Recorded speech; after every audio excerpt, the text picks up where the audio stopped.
ভাত খাইতে লইছো, খাও বান্দা। এখানে আটকামু না, এখানে আমি জানোয়ারও আটকাই না, আমি জন্তু জানোয়াররাও খাইতে দেই, তোরে দিতাম না কেন বেটা, খা বেটা। কিন্তু ইন্নাকুম মুজরিমুন, মনে রাখো 7টা বাজে নাস্তা করতে বসছো, আল্লাহ যেন ডাক দিয়ে বলে বেঈমান খা, ঠিক আছে নাস্তা, কিন্তু মনে রাখিস ফজরের নামাজ পড়স নাই, আমি হিসাব রাখছি। রাত 10টা বাজে খাইতে বসছো বেঈমান, ঠিক আছে খা, কিন্তু মনে রাখিস এশার নামাজ পড়ো নাই।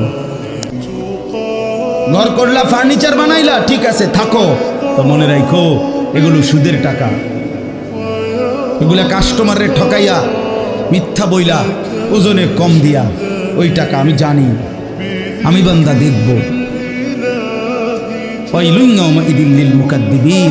আবার বলতেছে আল্লাহ, মিথ্যাবাদী নাফরমান তোমাদের জন্য বড় বেশি দুর্ভোগ, লাঞ্ছনা, আযাব তোমাদের জন্য।